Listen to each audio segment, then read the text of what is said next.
दिनैनि बे समाव दावराव देखेब सारनि बुंनाया जुदि नंगौब्ला क'क्राझार आबसु बिजनि आबसुआ जुदि बिथांमोननि सायाव केस होनानै बिथांमोनखौ जोबथेसालियाव हरनाया जुदि नंमारगौब्ला जोंनि बर' हारिनि थाखाय बेसेबांबा दुखुनांथाव। दावराव देखेब सारा उपेन ब्रह्मजों एखे आगान सुरनानै सोमावसारबोनाय मानसि। अब्ला दिनैनि दैदेनगिरिफ्रा उपेन ब्रह्मनि समाव माबायदि सोमावसारदोंमोन, उपेन ब्रह्मनि समाव सरकारनि सायाव माबायदि सोमावसारबोदोंमोन, बर' रायजो राजाफोरनि खाथियाव बर' रायजो राजाफोरनि जानानै माबायदि खस्थ' लाबोदोंमोन, बेफोरखौ दिनै बिथांमोननिफ्राय सोलोंनांगौसो। बेसेबां लाजिथावना दिनैनि समाव।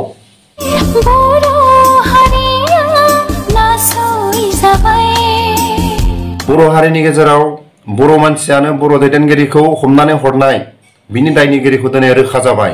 मैयानि समाव दावराव देखेब सार, बिक्रम सारमोनहा जेरैबायदि साथामखौ साजायनानै जोबथेसालियाव दैथायहरदोंमोन, दिनै रोखा जाबाय।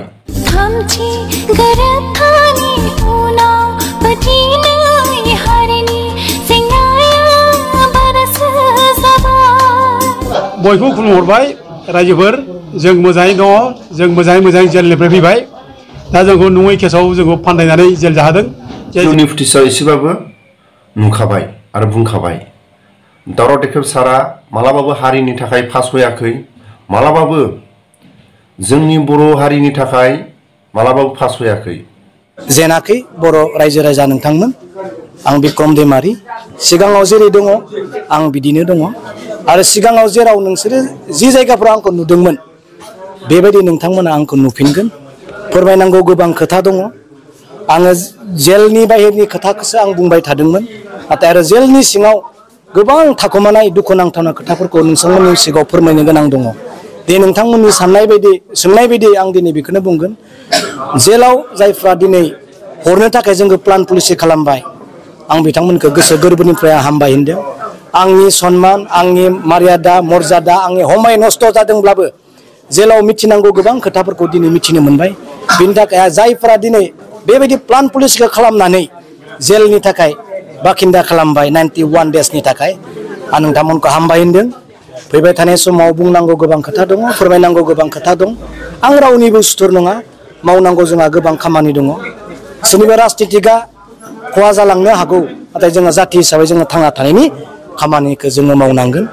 आं गोबां खोथा बुंनो सानाखै। फैबाय थानाय समाव आं नोंथांमोननि गेजेराव आरो फिन आरो फैफिनगोन। सोरनि खैसा खालामनायाव दिनै सोरनि थाखाय आङो बिदि फैनांगौ होननानै सोंनायाव आं दिनै बुंनांगोन, आं सोरखौ लानानै खोथा बुंबाय थायो, सोरनि थाखाय आं रोखा खोनाखाबाय। बिक्रम सारा मालाबाबो हारिनि थाखाय आन्द्रायनानै थाया। मालाबाबो जोबथेसालियाव दैथायहरजानानै जोंनि बर' हारिनि जोबथेसालियाव थानाय बिथांमोनखौ लोगो मोननानै आरो माखासे खामानि मावनो थाखाय आरो लामाखौसो नुसिनबावबाय होननानै रोखा जाबाय। दिनै जाथिनि खोथा बुंबाय थायो। जोंहा जेराव रुलिं गभर्नमेन्टआ सोर दं जों बेखौ बुंथारनांगोन। दिनै आं इउ पिपलखौ बुंदों, गाबोन आं बिपिएफखौ बुंनांगोन। दिनै आं बिजेपिखौ बुंदों, समफोर आङो कंग्रेसखौ बुंनांगोन। दिनै गभर्नमेन्टआव जाया दङ बिथांमोनखौ बुंनांगौनि कर्तब्यआ जोंनि। थांनाय मार्च दानाव जाबन जिबन लाइफ इमप्रिजनमेन्ट, जाबन जिबन जेल होनाय साथाम बेक्तिखौ जों लोगो मोनबाय। बिथाङा जों फैनायनि सिगां मेगनाव मोदै लादों। बिक्रम फंबाय, नों जेरै गलांदों जोंबो गनो लुबैयो। अनसुलि बिमाजों संसार जानो जोंबो लुबैयो। जोंनि खोथाखौबो गोसोखां फंबाय बिक्रम। बेसेबां दुखुनांथावना। बिक्रमखौ मिथिगौ आङो। बिक्रमआ सासे कन्ट्राक्टर मानसि, निर्दोषि मानसि। आरो हितेश बसुमतारी, बेबो सासे एमएलए बोसोरबा जानाय, इएम बोसोरबा जानाय, 10 बोसोर जानाय। हा बेनोलाय मानो अस्त्र नांगौलाय, नाङा बेनो जेबो। दा बेफोरबायदि मानसिखौनो जों जुदि बेनो अस्त्र मोनदों होनलायनाय आरो जोंखौबो बेजोंनो लिंक खालामनानै जुदि भारत राष्ट्रनि बेरेखा जुद्ध नांनो नागिरदों होनना बुंब्ला बे मिनिथावथाव राव जायो। आरो रायजोफ्रा बयबो मिथिखागौ, आरो मिडिया पार्सन बयबो जोंखौ मिथिगौ, जों माबायदि मानसि, जों मा मावो बयबो मिथिगौ। दा गथिखे जोङो जोंनि बाथ्राखौ बुंनानै जों गावखौनो गाव जे माने निर्दोषि होननानै जों प्रमान होनांगौ बेयाव खुनु जुक्ति गैया। रायजोफ्रानो मिथिखाजोबगौ। जेल जानाय एनडिएफबि मानसिफोर लोगो मोनो, जों बिसोरनि दुखु खालामदों, बिसोरखौ जों बुजायदों, बिसोरनि गोसोखौ माने गोरा खालामदों जोङो।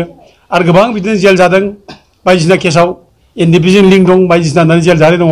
आरो सोरबा ड्राग्सनि दं, जोंना दुलाराय बर' फरायसा आफादा आंनि एगेन्सै ओमफ्राय जनाल बसुमतारी एगेन्सै चिराङाव धालिगाव केस होदों धालिगाव ओमफ्राय बेखौ केस होग्रा दिलीप बसुमतारी होननाय बे माबानि मा होनो बिजनि थिंनायनि बे होदों एबसुनि सेग्रा ओमफ्राय लोगोसे क'क्राझारावबो जोंबो केस होदों क'क्राझार एबसुनि जेनेरेल सेक्रेटारि होदों ओमफ्राय बिनि डेपुटि माने स्पिकार बेबो जोंबो केस होदों दा गथिखे बेनिफ्राय जों रोखा मोननो हायो जे दिनै दिफेन बर'मोना जोंखौ बोरैबा दमन खालामनो हायो जोंखौ बोरैबा सास्ति होनो हायो बे बाथ्राखौ सिन्था खालामनो हादों आरो बे सिन्था खालामनायजों कनस्पिरेसि खालामनानै दिनै जोंखौ जेलाव जोबना दोनदों आं सानो जागासिनो दं जेल जागासिनो दं नै मैया सासे आरोबाव बेंगलि सासे माबा नंबाय लेखायाव लिरदों बेंगलि बे माने कर्टआव एफिआर जानांगौमोन नुजानांगौमोन बे थाङाखै ओजों बुंना होबाय थांना होनांबाय जोंहा जोङो लिडारफ्रा बुंना होबाय थांना कर्टआव नुजानाङा नोंसोर केसा जोबखासिगोन नांबाय बयबो खोनाखाबाय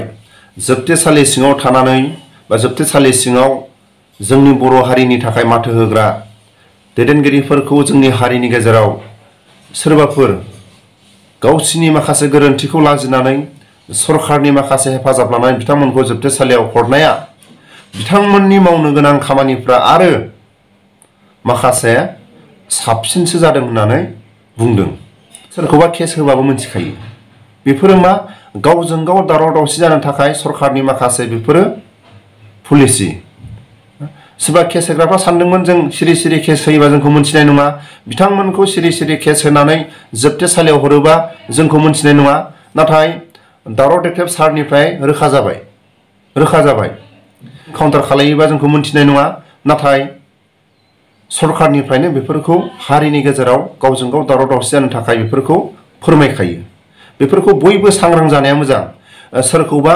थांनानै केस होनाय लोगो लोगो सिरि सिरि केस होनानै जोबथेसालियाव हरोबाबो जाय केस होग्रा बिथांमोनखौ मिथिखायो मोनसे गोरोन्थि मावदोंब्ला बिथांमोनखौ आबसु अफिसाव लेंहरनानै बुजायोमोन बिथांमोनखौ दिनैनिफ्राय बेबायदि खामानिखौ नोंथांमोना बेबायदि माखासे खोथाखौ दा बुंसै आरो बिथांमोनखौ जुदि आबसु अफिसाव लेंहरनो जुदि मुगैयोबा बिथांमोनखौ जुदि लाजियोबा बिथांमोननि न'आव थांनानै सावरायोमोन नोंथांमोननि माखासे खामानि मावनाया हारिनि गेजेराव बर' फरायसा आफादनि सायाव माखासे गोरोन्थि जादों बेफोरखौ बुजायलायनो बा बुजायनो थाखाय रावबो जोंनि बर' हारिनि गेजेराव दैदेनगिरि गैला नामा जोबथेसालियाव हरनानै मा लाब जाखो बिथांमोनखौ माखासे मेन्टेलि होनानै बिथांमोनखौ न'खरनि टर्चार होनानै हारिनि गेजेराव माखासे बेबायदि बिथांमोननि एगेन्स्ट केस होग्रा थायोब्ला बर' हारिया बेसेबां आवगायलांगोन दावराव देख्रेब सारनि बुंनाय खोथाया जुदि नंगौब्ला बेसेबां लाजिथावना क'क्राझार जिल्लानि आबसुआ केस होबाय